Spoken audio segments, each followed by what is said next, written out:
ஆண்டவரும் இரட்சகருமாகிய இயேசுவின் நாமத்தினாலே உங்களை வாழ்த்துவ நான் மிகுந்த மகிழ்ச்சி அடைகிறேன். இந்த ஒளிநாடா வழியாக உங்களை சந்திப்பதற்கு கர்த்தர் கொடுத்த நல்ல வாய்ப்புக்காக நான் கர்த்தருக்கு நன்றி செலுத்துகிறேன். இந்த ஒளிநாடாவில் நாம் கவனிக்க இருக்கிற செய்தியின் தலைப்பு வேதனையும் சாதனையும். ஆவிக்குரிய உலகத்தில் பொதுவாக சொல்லப்படுகிற ஒரு கருத்து, இயேசுவை நாம் எப்போது ஏற்றுக்கொள்கிறோமோ அப்போது வேதனைகள் நம்மை விட்டு நீங்கிவிட்டது, எல்லா உபத்திரவங்களும் போயிடுச்சு, பாடுகளே இல்லை என்று பொதுவாக நமக்கு சொல்லி நாம் ஒன்றே கற்றுக்கொண்டோம். இயேசுவை ஏற்றுக்கொண்டால் எல்லாமே சரியாக போயிடுச்சு. ஆனால் வேதம் அப்படி சொல்லவில்லை. உபத்திரவங்கள் வழியாக, பாடுகள் வழியாக, பிரச்சனைகள் வழியாக நம்மை நடத்துவது தான் தேவனுடைய விருப்பம், தேவனுடைய சித்தம். இந்த செய்தியின் மைய கருத்து அதுதான். அதாவது வேதனைகளை நாம் விரும்பினாலும் விரும்பாவிட்டாலும் நம்ம வாழ்க்கையில் அது வருகிறது. வேதனைகள் வேண்டாம் என்று சொன்னால் அது வராமல் இருப்பதில்லை. வேதனை வேணுங்கிறதுனால வந்துடுறதும் இல்லை, அது தானாக வரும். அந்த வேதனைகள் வரும்போது நீங்கள் ஜெபிக்க வேண்டாம், ஆண்டவரே எனக்கு வேதனையை கொடுன்னு ஜெபிக்க வேண்டாம். ஆனால் வேதனைகள் வரும்போது அதை சந்திப்பதற்கு நாம் ஆயத்தமாக இருக்க வேண்டும். பிரச்சனைகள் வரும்போது, பாடுகள் வரும்போது நாம் உடைந்து போகாதபடிக்கு இந்த வேதனைகளை குறித்த ஒரு சரியான தெளிவு, ஒரு சரியான அறிவு உங்களுக்கு எனக்கு வேண்டும். இஸ்ரவேலின் முதல் ராஜா சவுல், 1 சாமுவேல் 16ஆம் அதிகாரத்தில் அவரை குறித்து வாசிக்கிறோம். அவர் தன்னுடைய தேவனால் அனுப்பப்பட்ட ஒரு பொல்லாத ஆவி அவனை அலக்களித்து கொண்டிருந்தது. தாவீது இசைக்கருவியை வாசித்து அவர் கொஞ்சம் தெளிவு பெற்றான் என்று அந்த அதிகாரம் முடிகிறது. 1 சாமுவேல் 17ஆம் அதிகாரத்து தொடக்கத்தில் பார்த்தீங்கன்னா, பெலிஸ்தியர் இஸ்ரவேல் மேல் யுத்தத்துக்கு வந்தார்கள்னு போட்டிருக்கோம். அதாவது அவன் கொஞ்சம் நிலையை விட்டு கீழே இறங்கி வந்திருக்கும் போது அவனுக்கு எதிராக பெலிஸ்தியர் யுத்தத்துக்கு வருகிறார்கள். பெலிஸ்தியர் யுத்தத்துக்கு வருகிறார்கள் என்றால் யுத்தம் இஸ்ரவேலின் முதல் ராஜாவின் மேல் திணிக்கப்படுகிறது. அது திணிக்கப்படும் போது 1 சாமுவேல் 17:2 வாசிக்கிறோம், சவுலும் யுத்தத்துக்கு போனான் என்று வேதத்தில் வாசிக்கிறோம். அப்படியானால் நீங்களும் நானும் விரும்பினாலும் விரும்பாவிட்டாலும் யுத்தம் நமக்கு நேராக வருகிறது. யுத்தம் வரும்போது நீங்கள் நானும் யுத்தத்தை சந்தித்துத்தான் ஆக வேண்டும். ஆகவே பாடுகளை குறித்து, உபத்திரவங்களை குறித்து ஒரு தெளிவான ஒரு அறிவு நமக்கு தேவைப்படுகிறது. இன்றைக்கு ஆவிக்குரிய உலகத்தில் பொதுவாக போதிக்கப்படுகிறது, இயேசுவை ஏற்றுக்கொண்டாய், இயேசுவின் வாழ்க்கையில் வந்துவிட்டு அவனுக்கு பிரச்சனைகள் இல்லை என்று. நல்ல கவனிக்க வேண்டும். தேவனே மனிதனாக உலகத்தில் வந்து பிறந்தாலும் அவருக்கும் பாடுகள் இருந்தது, அவரும் உபத்திரவப்பட்டார். அப்படின்னா தேவன் மனிதனாக வந்தபோதே அவனுக்கு பாடுகள் இருக்குமானால் உங்களுக்கு எனக்கு இல்லையா? 2 தீமோத்தேயு 3ஆம் அதிகாரம் 12ஆம் வசனம் இப்படி சொல்லுகிறது, கிறிஸ்து இயேசுவுக்குள் தேவ பக்தியாய் நடக்க மனதாயிருக்கிற யாவரும் துன்பப்படுவாங்கன்னு போட்டிருக்குது. அப்படியானால் நடக்கிறவங்களில் நடக்கணும்னு மனது வந்தாலே துன்பம் வந்துடுதுன்னு தான் வேறும் சொல்லுது. ஆகவே துன்பங்கள் தான் நம்ம வாழ்க்கை என்று எண்ணிவிடக்கூடாது. துன்பங்கள் வரும்போது நாம் உடைந்து போகக்கூடாது. அதற்கு தான் இந்த செய்தியினுடைய நோக்கம், அதுதான் இந்த செய்தியின் நோக்கம். ஆகவே வேதனைகளை பற்றி நமக்கு ஒரு தெளிவான ஒரு புரிந்து கொள்ளல் வேண்டும். ஏனென்றால் வேதனைகள் தான் நமது சாதனைக்கு படிகள். வேதனைகள் தான் உங்களையும் என்னையும் சாதிக்கிறவனாக, தேவ சாயலுக்கு மாறுகிறவனாக மாற்றுவது நாம் வாழ்க்கையில் சந்திக்கின்ற உபத்திரவங்கள் தான். ஆகவே முதலாவது செய்தியில் நான் சொல்லுகிற முதல் கருத்து, நாம் வேதனைகளை பற்றி, உபத்திரவங்களை பற்றி, பாடுகளை பற்றி நமக்கு ஒரு சிறந்த தெளிவு வேண்டும் என்பதுதான் முக்கியமான கருத்து. எபிரேயர் 12:11 வாசிக்கிறோம், எந்த சிக்ஷையும், அவர் எந்த உபத்திரவமும், எந்த பாடுகளும் தற்காலத்தில் நமக்கு அது சந்தோஷமாக தெரியாது. எந்த சிக்ஷையும் தற்காலத்தில் சந்தோஷமாய் காணாமல் துக்கமாய் காணும், ஆகிலும் பிற்காலத்தில் அதில் பழகினவர்களுக்கு அது நீதியாகிய சமாதான பலனை தரும். அப்படியானால் உபத்திரவங்களை, சிக்ஷைகளை கர்த்தர் நமது வாழ்க்கையில் அனுபவிப்பதற்கு ஒரே ஒரு நோக்கம் என்னவென்றால் சமாதானத்தை நமக்கு கொடுப்பதற்கு, சமாதானத்தை நமக்கு பலனாக தருவதற்குத்தான் கர்த்தர் சிக்ஷையை அனுமதிக்கிறார். அப்படியானால் உபத்திரவங்கள், வேதனைகள் நமது வாழ்க்கையில் வரும்போது நாம் அதை பார்க்க வேண்டிய முதல் பார்வை என்னவென்றால், it is for my peace, என்னுடைய சமாதானத்துக்காக ஆண்டவர் இதை அனுமதித்திருக்கிறார். அந்த தெளிவு தான் எனக்கு வேண்டும். நமக்கு முதல்ல வேண்டியது உபத்திரங்கள் சோர்ந்து விடக்கூடாது. மாறாக பிரச்சனைகளை என்ன செய்ய வேண்டுமா, எந்த சிக்ஷையும் தற்காலத்தில் சந்தோஷமாய் காணாமல் துக்கமாய் காணும், ஆகிலும் பிற்காலத்தில் அதில் பழகினவர்களுக்கு. யாரோடு பழகுவோம் என்றால் நண்பர்களோடு தான் பழகுவோம். அப்படின்னா இந்த வசனத்தை ஆவியானவர் என்ன சொல்லுகிறார், இந்த பாடுகளை, சிக்ஷைகளை என்னவா செய்யணும், ஒரு நண்பனை போல நினைத்து அவன்கிட்ட பழகணும். நாம் இன்றைக்கு உபத்திரவங்களை எதிரிகளாக பார்க்க கற்றுக்கொண்டிருக்கிறோம். ஆனால் வேதம் நமக்கு சொல்கிறது, அவர் நமக்கு நீதியாகிய சமாதான பலனை தருவதற்காக ஒரு நண்பனை நமது வாழ்க்கையில் அனுமதித்திருக்கிறார். அந்த நண்பனுக்கு பேர் தான் சிக்ஷை. அப்படினாலும் உபத்திரவம் என்பது நம்மை அழிப்பதற்காக தேவன் கொடுக்கல. நாம் அவனோடு பழகினால் என்ன எடுத்துறீங்களா, அது நமக்கு பிற்காலத்திலே நமக்கு அது நீதியாகிய சமாதான பலனை தரும். இன்றைக்கு போலியாக அறிவிக்கப்படுகிறது அநேக இடங்களில் கர்த்தர் உனக்கு சமாதானத்தை கொடுப்பார்.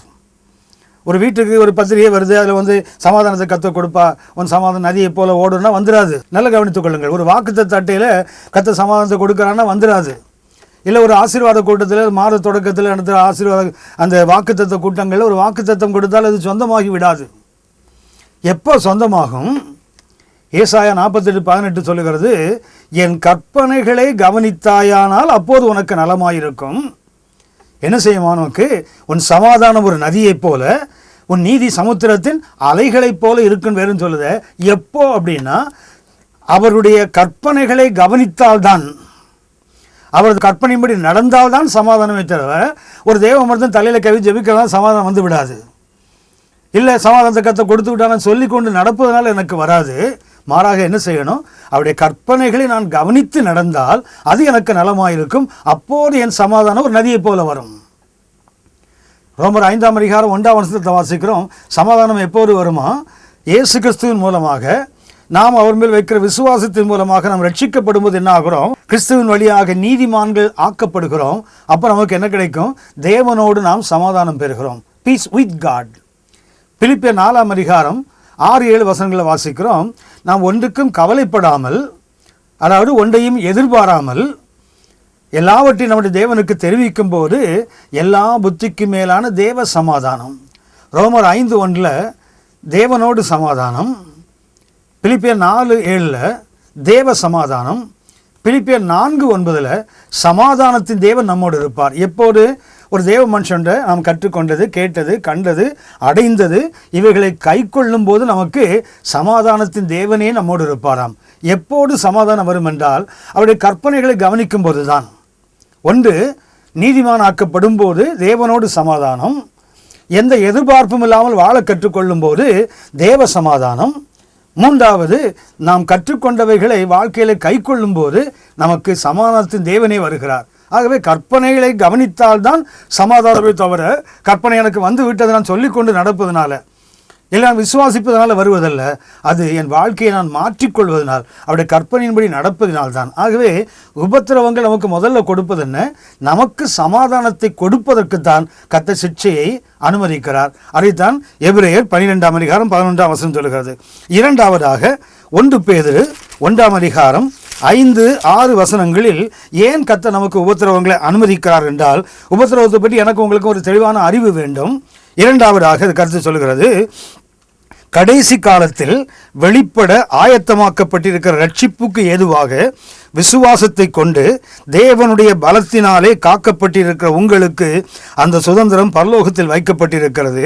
இதில் நீங்கள் மிகவும் சந்தோஷப்படுகிறீர்கள் என்றாலும் துன்பப்பட வேண்டியது அவசியமானதால் இப்பொழுது கொஞ்ச காலம் பலவிதமான சோதனைகளினாலே துக்கப்படுகிறீர்கள். அப்படியானால் எதற்கு தேவன் நமது வாழ்க்கையில் துன்பங்களை, இந்த வேதனைகளை அனுமதிக்கிறார் என்றால், கடைசி காலத்தில் வெளிப்பட இருக்கிற அந்த சுதந்திரத்தை நாம் பெற்றுக்கொள்ள வேண்டுமானால் துன்பப்பட வேண்டியது அவசியம். It is essential. முதலில் கவனித்தோம், அந்த சிக்ஷை தான் நம்முடைய நண்பன் என்று கவனித்தோம். எபிரேயர் 12:11 இங்கே வாசிக்கிறோம், பரலோகத்தில் நமக்காக ஒரு சுதந்திரத்தை கர்த்தர் வைத்திருக்கிறார். அது கடைசி காலத்தில் வெளிப்பட இருக்கிறது. அந்த கடைசி காலத்தில் வெளிப்பட இருக்கிற அந்த சுதந்திரத்தை நாம் பெற்றுக்கொள்ள வேண்டுமானால் இப்போது கொஞ்ச காலம் பாடு அனுபவிக்க வேண்டியது அவசியம் என்று வேறும் சொல்லுகிறது.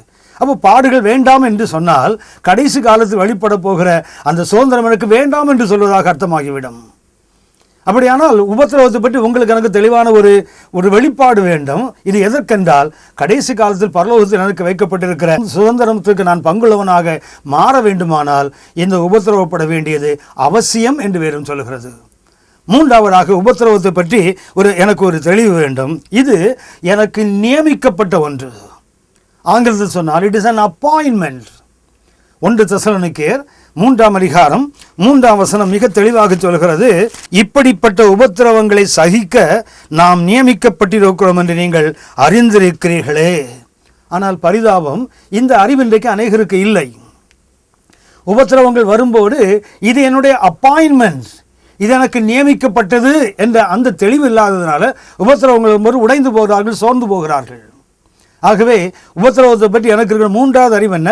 இது எனக்கு நியமிக்கப்பட்ட ஒன்று, இப்படிப்பட்ட உபத்திரவங்கள் நான் சகிக்க வேண்டும், இது தேவன் எனக்கு நியமித்த ஒன்று என்பது நாம் புரிந்து கொள்ள வேண்டும். நான்காவதாக உபத்திரவங்களை பற்றி நமக்கு இருக்க வேண்டிய அறிவு, இதை நான் அனுபவிக்க வேண்டும். அனுபவித்தல் என்றால் சந்தோஷமாக ஏற்றுக்கொள்ளுதல்.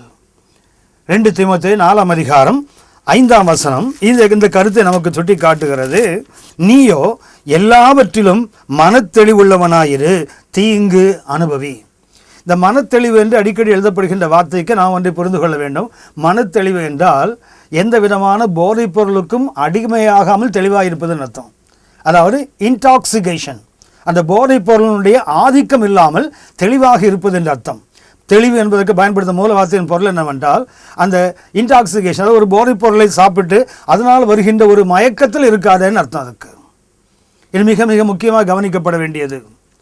லேவியராகமம் 9:23-24 வசனங்களை பார்த்தால், பின்பு மோசேயும் ஆரோனும் ஆசரிப்பு கூடாரத்துக்குள் பிரவேசித்து வெளியே வந்து ஜனங்களை ஆசீர்வதித்தார்கள். அப்பொழுது கர்த்தருடைய மகிமை சகல ஜனங்களுக்கும் காணப்பட்டது. அன்றியும் கர்த்தருடைய சந்நிதியிலிருந்து அக்கினி புறப்பட்டு பலிபீடத்தில் இருந்த சர்வாங்க தகன பலியையும் கொழுப்பையும் எரித்து விட்டது. அதாவது தேவ சமூகத்திலிருந்து அக்கினி வருகிறது, ஆரோனும் மோசேயும் பலி செலுத்தின போது. அடுத்த 10ஆம் அதிகாரம் தொடக்கத்தில் வாசிக்கிறோம், ஆரோனுடைய பிள்ளைகளாகிய நாதாபும் அபியூவும் அவர்களும் கர்த்தர் கட்டளையிடாத ஒரு அந்நிய அக்னியை கொண்டு வந்தார்கள். அப்பொழுது கர்த்தருடைய சந்நிதியிலிருந்து அக்னி புறப்பட்டது, அவர்களை பட்சித்ததுன்னு போட்டிருக்குது. 9ஆம் அதிகாரம் 24ஆம் வசனத்தில் வாசிக்கிறோம், கர்த்தர் சந்நிதியிலிருந்து வந்த அக்னி பலி மிருகத்தை பட்சித்தது. 10ஆம் அதிகாரம் 2ஆம் வசனத்தில் வாசிக்கிறோம், அதே கர்த்தருடைய அக்னி பலி செலுத்துகிறவனை பட்சித்தது. ஏனென்று பின்னாடி அதை கவனிக்கும் போது லேவியராகமம் 10ஆம் அதிகாரம் 8-9 வசனங்களில் வாசிக்கிறோம், கர்த்தர் ஆரோனை நோக்கி, நீயும் உன்னோடே கூட உன் குமாரரும் சாகாதிருக்க வேண்டுமானால் ஆசரிப்பு கூடாரத்துக்குள் பிரவேசிக்கிற போது திராட்சை ரசத்தையும் மதுவையும் குடிக்க வேண்டாம். அப்படியானால் நாதாபும் அபியூவும் கர்த்தருடைய சமூகத்தில் அந்நிய அக்னியை கொண்டு வந்ததற்கு பின் அவர்கள் கொல்லப்பட்டார்கள். பின்பு கர்த்தர் சொல்லுகிறார், நீங்கள் கொல்லப்படாமல் இருக்க வேண்டுமானால் நீ என் சமூகத்தில் வரும்போது திராட்சை ரசத்தையும் மதுவையும், நல்லா கவனிக்க வேண்டும், ஒயினையும் சொல்லிட்டார், திராட்சை ரசம் சொல்லிவிட்டு அடுத்தது மது என்று கர்த்தர் சுட்டி காட்டுகிறார். அதையும் என்ன செய்ய வேண்டாம், அருந்த. அதற்கு அர்த்தம் என்னவென்றால், தேவ சமூகத்தில் வரும்போது எந்த விதமான மனத்தெளிவை கெடுக்கின்ற எந்த போதைப் பொருளும் உள்ள போயிடக்கூடாதுன்னு அர்த்தம். நமக்கு தெரியும், ஒரு மனிதனுக்கு நேருகின்ற சோதனையில் உச்சக்கட்ட சோதனை என்றால் அவனுக்கு வருகின்ற புகழ்ச்சி தான். இன்றைக்கி ஒரு மதுபானம் போன்ற ஒன்றை குடித்து போதை வருதோ இல்லையோ, புகழ்ச்சியில் அனைவருக்கு போதை வந்துடும். உங்களை மாதிரி பிரசங்கம் பண்ண ஆளே இல்லை, உங்களை மாதிரி ஜெபிக்க ஆளே இல்லை, உங்களை மாதிரி ஊழியம் செய்ய ஆள் இல்லைன்னு சொன்னாலே நமக்கு போதை ஏறிடும். தேவ சமூகத்தில் வரும்போது அதைத்தான் தீமோத்தேயுக்கு பவுல் சுட்டி காட்டுகிறார், நீயோ மனத்தெளிவுள்ளவனாயிரு என்றால் அதுக்கு அர்த்தம் என்ன, நீயோ வேறு எந்த விதமான போதைக்கும் அடிமைப்பட்டு விடாதே, எந்த விதமான உன்னை மயக்குகிற ஒன்றுக்கும் அடிமைப்பட்டு விடாதே. ஆனால் நீ ஒன்று செய், நீயோ எல்லாவற்றிலும் மனத்தெளிவுள்ளவனாயிரு, தீங்கு அனுபவி. இன்றைக்கு தீங்கு வேண்டாம் அல்ல தீங்கு கிடையாது என்று போதிக்கிற அநேகர் இந்த நாட்கள் எழும்பிக் கொண்டிருக்கிறார்கள். என்ன ஆகுன்னு சொன்னால், கர்த்தரை ஏற்றுக்கொண்டால் உனக்கு உபத்திரவம் இல்லை என்று சொன்னாலும் வாழ்க்கையில் உபத்திரம் வராமல் இருக்காது. உபத்திரவம் வரும்போது அவர்கள் உடைந்து போவார்கள். உபத்திரவம் வராதுன்னு சொன்னாங்களே, உபத்திரவம் வருகிறதே, வராமல் இருக்காது. நல்ல, நான் முதல்ல சொன்னேன் உங்களுக்கு, கர்த்தருக்குள் தேவ பக்தியாய் நடக்க மனதாய் இருந்தால் துன்பப்படுவான் தான் வசனம் சொல்லுது. யோவான் 16:34 இயேசு தெளிவாக சொல்லுகிறார், உலகத்தில் உங்களுக்கு உபத்திரவம் உண்டு, திடன் கொள்ளுங்கள் என்று தான் சொல்லியிருக்கிறார். அப்படின்னா உபத்திரவம் இல்லாத ஒரு ஆவிக்குரிய வாழ்க்கை இல்லை. ஆனால் நமக்கு என்ன வேண்டும், ஒரு மனத்தெளிவு வேண்டும். எந்த ஒரு ஆதிக்கத்துக்கும் நான் அடிமையாகாதபடி மனத்தெளிவுள்ளவனாக இருந்து தீங்கு அனுபவிக்கணும், சுவிசேஷ வேலையை செய்யணும், என்னுடைய ஊழியத்தை நம்முடைய ஊழியத்தை நிறைவேற்ற வேண்டும். ஆகவே இந்த உபத்திரவத்தை பற்றி நமக்கு தெரிய வேண்டிய 4வது அனுபவம் என்னவென்றால், நான் தீங்கை என்ன செய்யணும், ஐ ஹாவ் டு என்ஜாய். தீங்கை அனுபவி என்றால் பாருங்க, தீங்கு அனுபவி. இதுக்கு ஒரு நல்ல உதாரணம், லாசரு ஆபிரகாமின் மடியில் விடப்படுகிறார், ஐஸ்வர்யவானோ பாதாளத்தில் வேதனைப்படுகிறார். அங்கே வேதனைப்படும்போது ஆபிரகாம் அவரை குறித்து சொல்லுகின்ற ஒரு வார்த்தை, லூக்கா 16ஆம் அதிகாரம் 25ஆம் வசனம் இப்படி சொல்லுகிறது, அதற்கு ஆபிரகாம், மகனே, நீ பூமியிலே உயிரோடு இருக்கும் காலத்தில் உன் நன்மைகளை அனுபவித்தாய், லாசருவும் அப்படியே தீமைகளை அனுபவித்தான். அதாவது ஐஸ்வர்யவான் எப்படி அனுதினமும் சம்பிரமமாய் சாப்பிட்டு இரத்தாம்பரம் விடுத்து சுகபோகமாய் வாழ்ந்ததை எப்படி அனுபவித்தாரோ அப்படியே லாசருவும் துன்பங்களை அனுபவித்திருக்கிறான். துன்பத்தை அன்னைக்கு வேற வழி இல்லைன்னு ஏற்றுக்கொள்கிறவர்கள் உண்டு நாம். ஆனால் வேதம் சொல்லுது அந்த துன்பத்தை அனுபவிக்க வேண்டும், என்ஜாய் பண்ணணும். அதாவது கர்த்தர் கொடுத்ததுக்காக நான் இதை சந்தோஷமாக ஏற்றுக்கொள்கிறேன் என்ற மனப்போக்கம் இன்றைக்கு நமக்கு அது இல்லை. ஏற்றுக்கொள்கிறோம், உபத்திரவத்தை ஆவிக்கிற வாழ்க்கையில் வந்துட்டோம், ஆகவே ஏற்றுக்கொள்ள வேண்டும் என்று. ஆனால் வேதம் எப்படி சொல்லலை, மன தெளிவுள்ளவனாக இருந்து தீங்கை அனுபவி என்று சொல்லுகிறார். எப்படியானால் அந்த துன்பத்தை பற்றிய ஒரு தெளிவு அறிவு நமக்கு வேண்டும். என்னவென்றால் இது இட் இஸ் அன் என்ஜாய்மெண்ட், இது அனுபவிக்கப்பட வேண்டிய ஒன்று. ஆனால் நாம் இன்றைக்கு அதை வெறுக்கத்தான் செய்கிறோமே தவிர அனுபவிக்கிறவர்கள் மிக மிக மிக குறைவு. ஐந்தாவதாக என்று சொல்லுகிறேன், ஏன் கர்த்தர் நமக்கு இந்த துன்பங்களை இல்லையென்றால் உபத்திரவங்களை அனுமதிக்கிறார் என்றால், இந்த உபத்திரவம் வசனத்தினால் வர வேண்டும். உபத்திரவம் எதனால் வரணும்? தீமை செய்வதனால் வரக்கூடாது. மார்க்கு 4:17 இந்த கருத்தை நமக்கு சொல்லுகிறது. வசனத்தின் நிமித்தம் துன்பம் வந்தால் நீங்கள் நானும் அதுக்காக வருத்தப்பட வேண்டாம், அதுக்காக சோர்வடைய வேண்டாம். அப்படியே வசனத்தை கேட்டவுடனே அதை சந்தோஷமாக ஏற்றுக்கொண்டும் தங்களுக்குள்ளே வேர்கொள்ளாதபடியினால் கொஞ்ச காலம் மாத்திரம் நிலைத்து நிற்கிறார்கள். வசனத்தின் நிமித்தமும் உபத்திரவமும் துன்பமும் உண்டான உடனே இடரல் அடைகிறார்கள். அப்படின்னா உபத்திரவம் என்பதற்கு வேதம் சொல்லுகின்ற முக்கியமான கருத்து என்ன? வசனத்தின் நிமித்தம் நமக்கு துன்பம் வந்தால் நாம் இடரல் அடையக்கூடாது. வசனத்தின் நிமித்தம் உங்களுக்கு எனக்கும் பாடுகள் வரும். வசனத்தை ஏற்றுக்கொள்வதனால கண்டிப்பாக உங்களுக்கு எனக்கு உபத்திரவம் வரும். அந்த உபத்திரவங்கள் வரும்போது நீங்களும் நானும் சோர்ந்து விடக்கூடாது, இடரல் அடைந்து விடக்கூடாது. உபத்திரவத்தை பற்றி இந்த தெளிவு தான் உங்களுக்கும் எனக்கு வேண்டும். இந்த உபத்திரவம் என்ன செய்யும் என்றால் நம்மை இடர பண்ணிவிடும். வசனத்தை கேட்கிறோம், சந்தோஷமாக ஏற்றுக்கொள்கிறோம். ஆனால் வசனத்தினால் ஒரு உபத்திரம் வரும்போது நான் நிச்சயமாக அறிந்திருக்கிறேன், வசனத்தின்படி நீங்கள் நான் வாழ வேண்டும் என்றால் துன்பப்படாமல் வாழவே முடியாது. வசனத்தின்படி தான் நான் வாழ்வேன் என்று நீங்கள் தீர்மானித்தால் உலகத்தில் எல்லா பிராந்தியங்களிலும் நான் துன்பப்படுத்தப்படுவோம். ஆகவே வசனத்தின் நிமித்தம் துன்பம் வந்தால் அதை சந்தோஷமாக தான் ஏற்றுக்கொள்ள வேண்டும், இடர்கள் அடையக்கூடாது. வசனத்தின்படி நடந்தால் துன்பம் வரும். ஒருவேளை என் வாழ்க்கையில் துன்பமே வரல அப்படின்னா, ஆவிக்குரிய வாழ்க்கையில் துன்பமே இல்லை என்றால் வேறு எந்த காரணமும் இல்லை, வசனத்தின்படி நான் வாழவில்லை என்றுதான் அர்த்தம். அடுத்து ஒன்று நான் சுட்டி காட்டுகிறேன். ஆறாவதாக, உபத்திரவங்களை கர்த்தர் ஏன் நமது வாழ்க்கையில் அனுமதிக்கிறார்? நமது பரிபூர்ணம் அடைவதற்கு. நாம் பரிபூர்ணம் அடைவதற்காக கர்த்தர் நமது வாழ்க்கையிலே உபத்திரவங்களை அனுமதிக்கிறார். யாக்கோபு 1:2-5 வரை உள்ள வசனங்கள் இந்த கருத்தை நமக்கு தெளிவாக சுட்டி காட்டுகிறது. இது வேதத்தில் அல்ல, மனதில் எழுதப்பட வேண்டிய ஒன்று. என் சகோதரரே, நீங்கள் பலவிதமான சோதனைகளில் அகப்படும் போது, நன்றாக கவனிக்க வேண்டும், அகப்படுவீர்கள் அல்லது அகப்படலாம் என்று சொல்லலை, அகப்படும் போது என்றால் இது கண்டிப்பாக நடக்கும்னு அர்த்தம். அகப்படலாம் அல்லது அகப்படுவீர்கள் என்று சொல்லலை, வசனம் சொல்லுகிறது நீங்கள் பலவிதமான சோதனைகளில் அகப்படும் போது நம்முடைய மனோபாவம் எப்படி இருக்க வேண்டும் என்று ஆவியானவர் சுட்டி காட்டுகிறார். உங்கள் விசுவாசத்தின் பரீட்சையானது. அப்படியான நமது வாழ்க்கையில் வருகின்ற பலவித சோதனை என்ன? It's a test for our faith. நம்முடைய விசுவாசத்துக்கு வருகின்ற ஒரு பரீட்சை. அந்த பரீட்சை என்ன செய்யுமாம்? பொறுமையை உண்டாக்கும். நம்முடைய வாழ்க்கையிலே பொறுமையின்மை எல்லா பகுதிகளிலும் நம்மிடத்தில் இருக்கிறது. நம்முடைய வாழ்க்கையிலே பொறுமை வேண்டுமானால் தேவன் அனுமதிக்கிறது பலவிதமான சோதனைகள் தான் நமக்கு பொறுமையை உண்டாக்கும் என்று இருந்து அதை மிகுந்த சந்தோஷமாய் எண்ணுங்கள். Count it as joy. சாதாரண மகிழ்ச்சி அல்ல, சாதாரண சந்தோஷம் அல்ல, மிகுந்த மகிழ்ச்சியாக அதை எண்ண வேண்டும் என்று வேறும் சொல்லுகிறதே. காரணம் என்னவென்றால் இந்த சோதனைகள் தான், இந்த பலவித சோதனைகள் தான் நமது வாழ்க்கையில் நமக்கு பொறுமை உண்டாக்குகிறது. அடுத்தபடி அவர் சுட்டி காட்டுகிறார் 4ஆம் வசனத்தில், நீங்கள் ஒன்றிலும் குறையுள்ளவர்களாய் இராமல் பூர்ணராயும் நிறைவுள்ளவர்களாகவும் இருக்கும்படி பொறுமையானது பூரண கிரியை செய்ய கடவது. இதை திரும்பி பார்த்தோம்னா, நாம் பூரணமுள்ளவர்களாக இருக்க வேண்டுமானால் நமக்கு பொறுமை வேண்டும். பொறுமை வேண்டுமானால் நமக்கு பலவிதமான சோதனைகள் வரணும். பலவிதமான சோதனைகள் வரலன்னா பொறுமை வராது. பொறுமை வராமல் நமக்கு பரிபூர்ணமான வாழ்க்கை இல்லை. 5ஆம் வசனத்தை பார்த்தீங்கன்னா, உங்களில் ஒருவன் ஞானத்தில் குறைவுள்ளவனாயிருந்தால். எந்த ஞானம்? இந்த வசனம் பொதுவாக பரீட்சை நேரங்களில் அதிகமாக பயன்படுத்தப்படுற ஒரு வசனம். கெமிஸ்ட்ரி ஞானத்துக்காக ஜெபிக்கப்படுவது, மேத்தமெட்டிக்ஸ் ஞானத்துக்காக ஜெபிக்கப்படுவது. ஞானத்தில் குறைவுள்ளவனாக இருந்தால் சம்பூர்ணமாக கையெல்லாம் உதறிட்டு ஜெபம் பண்ணுவேன். அந்த ஜெபம் இது மேத்தமெட்டிக்ஸுக்கும் கெமிஸ்ட்ரிக்கும் கொடுக்கல.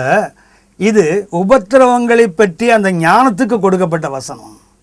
இந்த ஞானம் உனக்கு இல்லைன்னா என்ன கேளு, உங்களுக்கு ஒரு ஞானம். எந்த ஞானம் இது? மேலே சொல்லப்பட்டதுக்கு தெரியுங்களா? பலவிதமான சோதனையை பொறுமை உண்டாக்கும், பொறுமை அப்புறம் நமக்கு பரிபூர்ணத்தை உண்டாக்கும். இந்த ஞானம் உனக்கு இல்லைன்னா சம்பூர்ணமாய் கொடுக்கிறவரும் ஒருவரையும் கடிந்து கொள்ளாதவங்க தேவன்ட்டு கேள அவனுக்கு கொடுப்பார். இது பரீட்சைக்காக எழுதி கொடுக்கப்பட்ட வசனம் அல்ல. ஆனால் நமக்கு அப்படியே ஜெபம் பண்ணி பழகிட்டோம். கொஞ்சம் புரிந்து கொள்வோம். இந்த உபத்திரவத்தை சந்தோஷமாக எண்ணுவதற்கு காரணம் என்னவென்றால் இதுதான் நமக்கு பொறுமை உண்டாக்கும். அந்த பொறுமை தான் நம்மை ஒன்றிலும் குறையில்லாதவர்களாய் பரிபூர்ணத்துக்கு நேராக நடத்துவார். அப்படின்னா உபத்திரவம் எனக்கு வேண்டாம், பலவிதமான சோதனை வேண்டாம் என்றால் நமக்கு பொறுமையும் இல்லை. பொறுமை இல்லாததுனால பரிபூர்ண ஆசீர்வாதமும் நமக்கு இல்லை. அந்த பரிபூர்ணத்தை நம்ம இழந்து விடுகிறோம். ஆகவே உபத்திரவங்களை நாம் எப்படி மிகுந்த சந்தோஷமாக எண்ண வேண்டும், அதுதான் அந்த உபத்திரவங்கள் நமக்கு வேண்டிய அறிவு. 7வதாக என்று சொல்லுகிறேன். எபிரேயர் 12ஆம் அதிகாரம் 10ஆம் வசனம் ஒன்றை சுட்டி காட்டுகிறது. அவர்கள் தங்களுக்கு நலமென்று தோன்றினபடி கொஞ்ச காலம் சிட்சித்தார்கள். அதாவது உலகத்தின் தகப்பன் தங்களுக்கு நலமென்று தோன்றினபடி கொஞ்ச காலம் சிட்சித்தார்கள். இவரோ தம்முடைய பரிசுத்தத்துக்கு நாம் பங்குள்ளவர்களாகும் பொருட்டு நம்முடைய பிரயோஜனத்துக்காகவே நம்மை சிட்சிக்கிறார். அப்படின்னா உபத்திரவம் என்ன பண்ணுறது தெரியுங்களா? நம்மை அவருடைய பரிசுத்தத்துக்கு பங்குள்ளவனாய் மாற்றுகிறது. உபத்திரவம் வேண்டாம் என்றால் என்ன ஆகுதுன்னு சொன்னால் அவருடைய பரிசுத்தத்துக்கு எனக்கு பங்கு வேணான்னு சொல்கிறேன். நான் இது சாதாரணமாக எடுத்துக்கொள்கிற வசனம் இல்லை. சங்கீதக்காரன் சொல்லுவார், கர்த்தரின் பாத்திரத்தின் பங்குன்னு சொல்கிறார்ல. கர்த்தர் நமது பாத்திரத்தின் பங்காக இருக்க வேண்டுமானால், கர்த்தருடைய பாத்திரத்தில் எனக்கு பங்கு இருக்க வேண்டுமானால் அவருடைய பரிசுத்தத்தில் நான் பங்குள்ளவனாக இருக்கணும். அந்த பங்கு எப்போ கிடைக்கும் தெரியுங்களா? அந்த சிட்சை தான். கொஞ்ச காலம் சிட்சித்தார்கள். இவரோ தம்முடைய பரிசுத்தத்துக்கு நாம் பங்குள்ளவர்களாகும் பொருட்டு நம்முடைய பிரயோஜனத்துக்காகவே நம்மை சிட்சிக்கிறார். அப்படின்னா உபத்திரவம் என்பது என்ன? For my benefit. நம்முடைய பிரயோஜனத்துக்காகத்தான் கர்த்தர் உபத்திரவங்களை அனுமதிக்கிறார். அவருக்கு எந்த லாபமும் இல்லை. என்ன உபத்திரவப்படுத்துறதுனால கர்த்தருக்கு என்ன நன்மை? அவருக்கு என்ன பிரயோஜனம்? அவர் என்ன கிடைக்க ஒன்றும் இல்லை. ஆனால் it is for my benefit, என்னுடைய நன்மைக்காகன்னு சொல்லப்போனால் என்னுடைய பிரயோஜனத்துக்கு, அவருடைய பரிசுத்தத்துக்கு நான் பங்குள்ளவனாக மாற வேண்டுமானால் அவர் கொஞ்சம் என்ன செய்கிறார்? என்னுடைய பிரயோஜனத்துக்காகவே என்னை சிக்ஷிக்கிறார் என்று அந்த வசனத்தை நான் எடுத்துக்கொள்ள வேண்டும். அப்படியானால் இந்த உபத்திரவங்களை பற்றி உங்களுக்கு எனக்கும் ஒரு தெளிவு வேண்டும்னு சொல்லப்போனால், problems are the emblem of our growth. நம்முடைய ஆவிக்குரிய வாழ்க்கையின் வளர்ச்சிக்கு அடையாளம் என்னவென்றால் நம் வாழ்க்கையில் சந்திக்கிற உபத்திரவங்கள் தான். ஒன்றை நாம் புரிந்து கொள்ள வேண்டும். விசுவாசத்தை கர்த்தருக்குள்ளே வருகிறவர்களுக்கு உபத்திரவங்கள் கொஞ்சமாக இருக்கலாம். ஆவிக்குரிய வாழ்க்கையில் வளர வளர என்ன ஆகும்னா அந்த உபத்திரவங்கள் வளர்ந்து கொண்டு தான் குறையாது. எந்த அளவுக்கு உபத்திரவம் வளர்கிறதோ அந்த அளவுக்கு நான் ஆவிக்குரிய வாழ்க்கையில் வளர்ந்திருக்கிறேன்னு அர்த்தம். எளிதாக இதை புரிந்து கொள்ளுங்கள். எகிப்திலிருந்து அடிமைத்தனத்திலிருந்து பஸ்கா ஆட்டினால் மீட்கப்பட்டு வந்தார்கள். வரும்போது சிவந்த சமுத்திரம் எதிரே நிற்கிறது. ஒரு பக்கத்தில் மிக்தோல் என்ற ஒரு பெரிய எகிப்தினுடைய இராணுவ தளம், ஒரு பக்கத்தில் பாகால் சேபோன் டைப்போன் என்ற ஒரு எகிப்து தெய்வத்தினுடைய ஒரு பெரிய விக்கிரக கோயில், பின்னாடி அடிமைப்படுத்த வருகின்ற துரத்துகின்ற பார்வோனின் சேனை, எதிரே இருப்பது சிவந்த சமுத்திரம். இந்த இவர்கள் நடுவே தான் அவர்கள் அகப்பட்டு கொண்டிருக்கிறார்கள். இந்த அகப்பட்டு கொண்டிருக்கும் போது ஜனங்கள் சொன்னார்கள், நாங்கள் பின்னே செல்லுகிறோம். தேவ மனிதன் மோசே சொன்னார், நீங்கள் நின்று கொண்டு என்று சொன்னார். ஆனால் கர்த்தர் சொன்னார், நீங்கள் முன்னேறி செல்லுங்கள். நல்லா கவனித்துக் கொள்ளுங்கள். கர்த்தர் மோசே எடுத்து சொன்னார், நீ சமுத்திரத்துக்கு நேராக உன் கோலை நீட்டு. அவன் கோலை நீட்டின போது சமுத்திரம் பிளந்தது, இவர்கள் நடந்தார்கள். இது ஆரம்ப அனுபவம். ஆவிக்குரிய வாழ்க்கையின் ஆரம்ப அனுபவம் என்ன? பஸ்கா ஆட்டினால் மீட்கப்பட்டார்கள், துரத்துகின்ற சேனை, எந்த பக்கமும் நெருக்கப்படுகின்ற அனுபவம். தண்ணீருக்குள் கர்த்தர் பாதையை வைத்திருக்கிறார். அந்த பாதையில் செல்ல வேண்டுமானால் வழி என்ன? மோசே தன்னுடைய தேவன் தனக்கு கொடுத்த அந்த பரிசுத்த கோலை நீட்டினார், சமுத்திரம் பிளந்தது, இவர்கள் நடந்தார்கள். அது ஆரம்ப அனுபவம். ஆனால் 40 ஆண்டுகள் வனாந்தரத்தில் நடந்து முடிந்த பிறகு யோர்தான் ஓடுகிறது. யோர்தானுக்கும் கர்த்தர் சொல்லுகிறார், நீங்கள் நின்று கொண்டு கர்த்தர் உங்களுக்கு ரட்சிப்பை பாருங்கள் என்று சொல்லலை. ஆசாரியர்கள் உடன்படிக்கை பட்டியை சுமந்து கொண்டு தண்ணீரில் கால்களை வைத்தால் நதி பின்னிட்டு ஓடும். கவனியுங்கள். ஆவிக்குரிய வாழ்க்கையின் தொடக்கத்தில் பிளந்து நடந்தார்கள், ஆவிக்குரிய வாழ்க்கையின் முடிவில் நடந்து பிளந்தார்கள். ஒன்று பிளந்தால் நடப்போம், அது குழந்தை விசுவாசம், குழந்தையின் உபத்திரவம். ஆனால் 40 ஆண்டுகள் நடந்தாயிட்ட கர்த்தரோடு, வனாந்தரத்தை கடந்து வந்தாச்சு. இப்போ என்ன வேண்டும்? நடந்தால்தான் பிளக்கும். ஆகையினால தொடக்கத்தில் வந்த அந்த உபத்திரவம் தான் எனக்கு கடைசி வரைக்கும் வேண்டல. ஆவிக்குரிய வாழ்க்கையில் வளர வளர அதுக்கு ஏற்றார் போல விசுவாசத்தை நாம் செயல்படுவதற்கு ஏதுவாக அந்த பிரச்சனைகள் வளர்ந்து கொண்டு போகும். ஆனால் கர்த்தர் கொடுக்கிற வெற்றியும் மகிமையாக இருக்கும். எந்த அளவுக்கு நாம் நெருக்கத்தை சந்திக்கிறோமோ அந்த காட்டில் மேலான ஒரு வெற்றியைத்தான் கர்த்தர் நமக்கு வைத்திருக்கிறார், நம்மை தோற்கடிப்பதற்காக அல்ல. அப்படியானால் உபத்திரவத்தை பற்றிய ஒரு தெளிவான ஒரு புரிந்து கொள்ளுதல் எனக்கு நமக்கு வேண்டும். நான் திரும்ப சொல்லுகிறேன், ஒன்று, நமது சமாதானத்திற்காக கர்த்தர் உபத்திரவங்களை வாழ்க்கையில் அனுமதிக்கிறார். இரண்டாவதாக, பரலோகத்தில் நமக்கு கடைசி காலத்தில் வெளிப்பட ஆயத்தமாக்கப்பட்டிருக்கிற அந்த சுதந்திரத்தை நாம் பெற்றுக்கொள்வதற்காக கர்த்தர் உபத்திரவங்களை நமக்கு அவசியமானதாக மாற்றுகிறார். மூன்றாவது, நீங்களும் நானும் உபத்திரவங்கள் தான் நமக்கு நியமிக்கப்பட்டது என்ற ஒரு தெளிவை பெற்றுக்கொள்ள வேண்டும். இந்த உபத்திரவங்கள் இல்லாமல் நீங்களும் நானும் பரலோகத்துக்கு போக முடியாது என்று அப்போஸ்தலர் 14:22 மிக தெளிவாக சொல்கிறது. இப்படிப்பட்ட மிகுந்த உபத்திரவங்கள் வழியாகத்தான் நாம் பரலோகத்துக்கு போக வேண்டும் என்று பரிசுத்த பவுல் தனது முதலாவது நற்செய்தி பயணத்தை முடித்துவிட்டு சீஷர்கள் மனதை திடப்படுத்தி சொன்ன வார்த்தை அதுதான். நான்காவதாக, இந்த உபத்திரவத்தை ஏதோ துன்பம் என்று ஏற்றுக்கொள்ள வேண்டியதில்லை, அதை அனுபவிக்கின்ற அந்த மனோதோடு ஏற்றுக்கொள்ள வேண்டும். ஐ ஹாவ் டு என்ஜாய், நான் அதை சந்தோஷமாக ஏற்றுக்கொள்ள வேண்டும். ஐந்தாவதாக வாசித்தோம், வசனத்தின் நிமித்தம் எனக்கு துன்பம் வரும். வசனத்தின் நிமித்தம் நான் வாழ்ந்தால் துன்பப்படுவேன். ஆனால் வசனத்தின் நிமித்தம் வாழாதவர்கள் இன்றைக்கு துன்பமே இல்லை என்று சொல்லிக் கொண்டிருக்கலாம். வசனத்தின்படி வாழ்ந்தால் கண்டிப்பாக வசன துன்பம் வரும். வெளிப்பாடு 1:9 உங்கள் சகோதரனும் இயேசு கிறிஸ்துவின் நிமித்தம் வருகிற உபத்திரவத்திற்கும் அவருடைய ராஜ்யத்திற்கும் அவருடைய பொறுமைக்கும் உங்கள் உடன் பங்காளனுமாயிருக்கிற யோவானாகிய நான் தேவ வசனத்தின் நிமித்தமும் இயேசு கிறிஸ்துவை பற்றிய சாட்சி நிமித்தமும் பத்மு என்னும் தீவில் இருந்தேன். பரிசுத்த யோவான் நாடு கடத்தப்பட்டதற்கு காரணம் என்னவென்றால் வசனத்தின் நிமித்தமும் ஒரு காரணம். ஆகவே வசனத்தின் நிமித்தம் கண்டிப்பாக நீங்கள் உபத்திரப்படுவோம். உபத்திரவம் உண்டாலும் துன்பம் உண்டு. ஆனால் இந்த துன்பத்தை தாண்டி கர்த்தர் வசனத்தின் மகத்துவத்தை நமது வாழ்க்கையில் வெளிப்படுத்துவார். இன்னொன்று கவனித்தோம், நமது பரிபூர்ணத்துக்காக, நாம் பரிபூர்ணம் அடைய வேண்டும் என்பதற்காக கர்த்தர் உபத்திரவத்தை அனுமதிக்கிறார். கடைசியாக நமது பிரயோஜனத்துக்காக, கர்த்தருடைய பரிசுத்தத்துக்கு நீங்கள் நானும் பங்குள்ளவர்களாக மாற வேண்டுமானால் இந்த உபத்திரவம் கண்டிப்பாக நமது வாழ்க்கையில் நம்முடைய பிரயோஜனத்துக்காக அனுமதிக்கப்படுகிறது. ஆகவே உபத்திரவம் வேண்டாம் என்று சொல்லுவோம் என்றால் இத்தனை மேன்மைகள் எனக்கு வேண்டாம் என்று அர்த்தம். இத்தனை மகத்துவங்கள் கர்த்தர் தன் சபைக்காக, தன்னில் அன்பு கூறுவர்களுக்காக ஆயத்தம் பண்ணின இத்தனையும் நாம் வேண்டாம் என்று மறுப்பதாகிவிடும். இரண்டாவது நாம் கவனிக்கணும் உண்டு, வேதத்தில் பார்த்தீங்கன்னா ஒரு பிரச்சனை, அந்த பிரச்சனையை ஒவ்வொருவரும் ஒவ்வொரு விதத்தில் சந்திப்பதை நாம் பார்ப்போம். உதாரணமாக வேதத்தில் பரிசுத்த வாட்டிகள் சிலரை பார்த்தீங்கன்னா எல்லாருக்கும் ஒரு பொதுவான பிரச்சனை, காமன் ப்ராப்ளம். என்ன பிரச்சனைனா எல்லாருக்குமே குழந்தை இல்லை. சாராள் அவர்களுக்கு குழந்தை இல்லை, ரெபேக்காள் அவர்களுக்கு குழந்தை இல்லை, ராகேல் அவர்களுக்கு குழந்தை இல்லை, அன்னாள் அவர்களுக்கு குழந்தை இல்லை. அதே போல் மனோவாவின் மனைவி சிம்சோனுடைய தாய்க்கும் முதல்ல குழந்தை இல்லை. 5 தாயை பார்க்கிறோம், பிள்ளைகளற்றவர்கள். இந்த 5 பேரும் ஒரே பிரச்சனை, ஆனால் அவர்கள் இந்த பிரச்சனையை பார்க்கின்ற பார்வை வேற.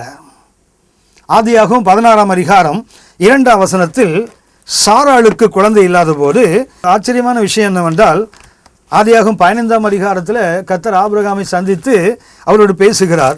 வானத்து நட்சத்திரத்தை போல் உன் சந்ததியை பெருக பண்ணுவேன் என்று கர்த்தர் அவருக்கு வாக்குத்தத்தம் பண்ணினார்.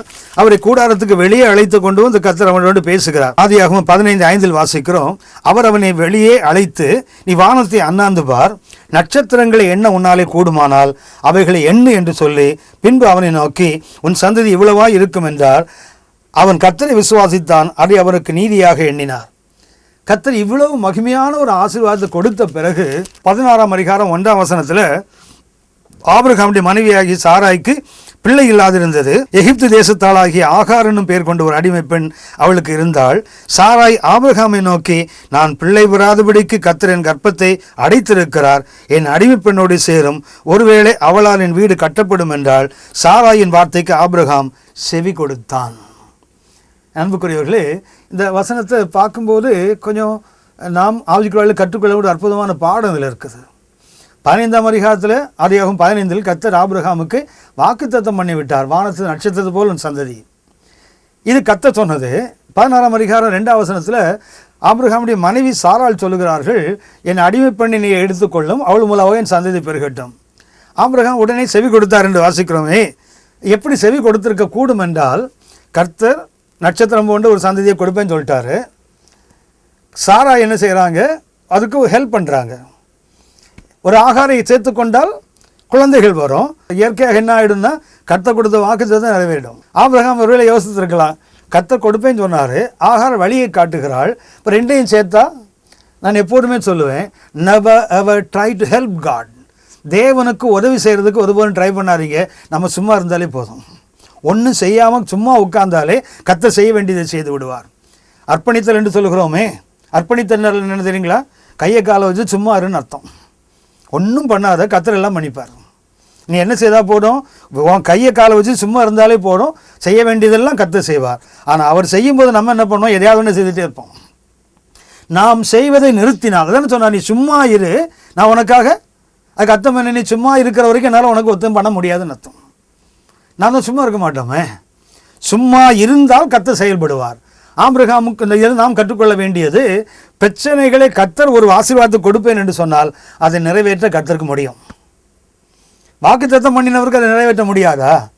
நாம் உதவி செய்வதனால் ஒரு ஆகாரம் இணைச்சிட்டா, கர்த்தர் சொன்ன வாக்குத்தத்தமும் நிறைவேறிடும், அதே நேரத்தில் நமக்கு குழந்தையும் வந்துடும். அப்படின்னா ரெண்டும் சரியாக போச்சுதே. அப்படி எண்ணினால் இதுக்கு எதிர்மறையாக பார்ப்பீங்கன்னா, 1 ராஜாக்கள் 18ஆம் அதிகாரத்தில் எலியா கர்மேல் பர்வதத்தில் ஒரு பலிபீடத்தை கட்டுகிறார்.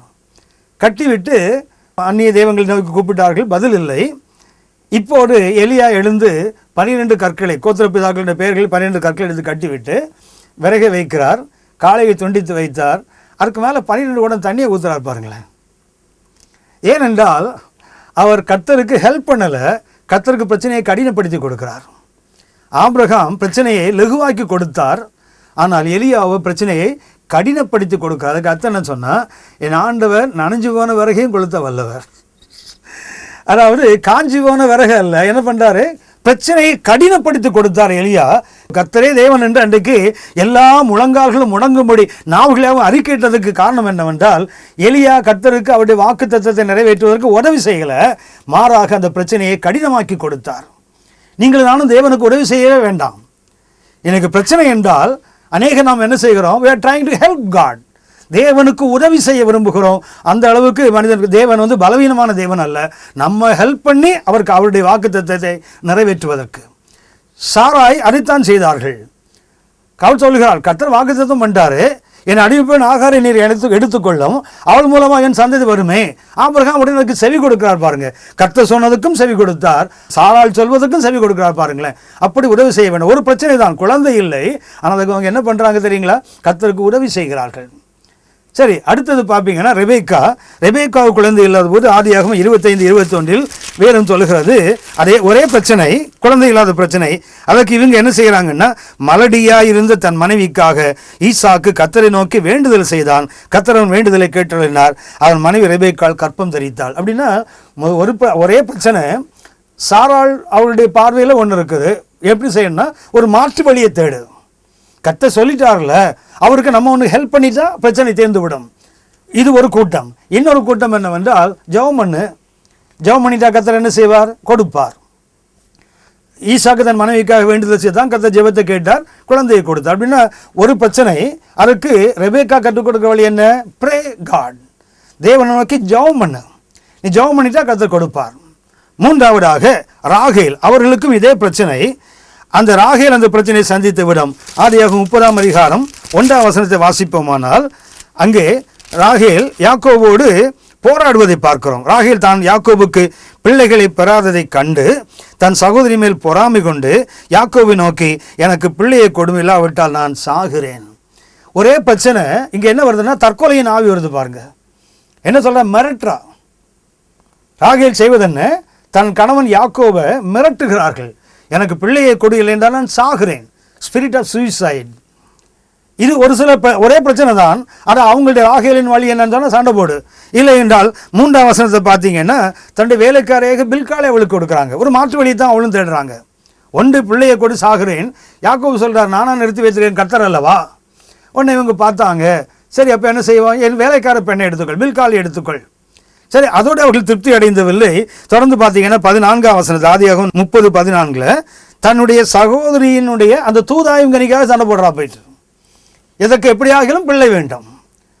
ஒரே பிரச்சனை. அந்த ராகேல் என்ன பண்ணுறாங்கன்னா, ஒன்று கணவனோடு போராடுகிறாள், வேலைக்காரியை மனைவியாக கொடுக்கிறாள். மூன்றாவது தன் சகோதரியோடு போய் வெட்கத்தை விட்டு போய் கேட்கிறாள், அந்த தூதாயம் கனிகளை எனக்கு கொடு. அப்படியானால் ஒரு பிரச்சனைக்கு ராகேல் சந்திக்கின்ற வழி வேற. அன்னாளை பார்ப்பீர்களானால் 1 சாமுவேல் 1ஆம் அதிகாரம் 7ஆம் வசனத்தில் வாசிக்கிறோம். அன்னாள் அவளுக்கும் அதே பிரச்சனை, பிள்ளை இல்லாது இருக்கிறார்கள். அவங்க செய்தது என்ன சொன்னால், அவங்க அழுவாங்க, கணவன் எல்கானையை அழ வைப்பாங்க. இது பிரச்சனையை சந்திக்கின்ற இன்னொரு விதம். அவள் அழுவது மாத்திரமல்ல, அதுவும் பார்த்தீங்கன்னா ஆலயத்துக்கு போகும்போது நல்ல நாட்களில் விசேஷித்த நாட்கள் என்ன பண்ணுவான், அவளும் அழுவா, மற்றவங்களே அழ வைப்பா. இது ஒரு விதம், பிரச்சனையை சந்திப்பதில் ஒரு விதம். ஆனால் நியாயாதிபதிகள் 13ஆம் அதிகாரத்தில் சிம்சோனுடைய தாய் தகப்பனை பார்க்கிறோம். நியாயாதிபதிகள் 13ஆம் அதிகாரம் 3ஆம் வசனத்தை வாசித்து பார்ப்போமானால், கர்த்தருடைய தூதன் அந்த ஸ்திரீக்கு தரிசனமாகி, நல்ல கவனியுங்கள், சாராள் ஒரு பரிசுத்தவாட்டி, விசுவாசிகளுக்கெல்லாம் தாய். அவர்கள் அந்த பிரச்சனையை ஒரே பிரச்சனை தான் அவங்க சந்திக்கிற விதம், கோ ஃபார் அன் ஆல்டர்னேட் வே, ஒரு மாற்று வழியை கண்டுபிடி. ரெபெக்காவை கேட்டால் கர்த்தரை நோக்கி ஜெபம் பண்ணு, ராகேலை கேட்டால் சண்டை போடு, போராடி எதையாயிலும் பண்ணு, அன்னாளை கேட்டால் அழு, புலம்பு, எதாவது ஒன்று பண்ணு.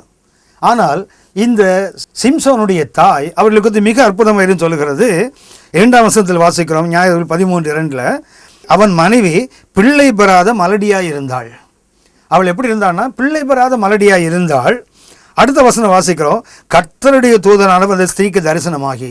அதாவது இந்த பெண் தூதனை நோக்கி ஓடலை, இந்த பெண் கர்த்தரை நோக்கி போராடலை, ஆனால் பரலோகம் அவளை தேடி வருது.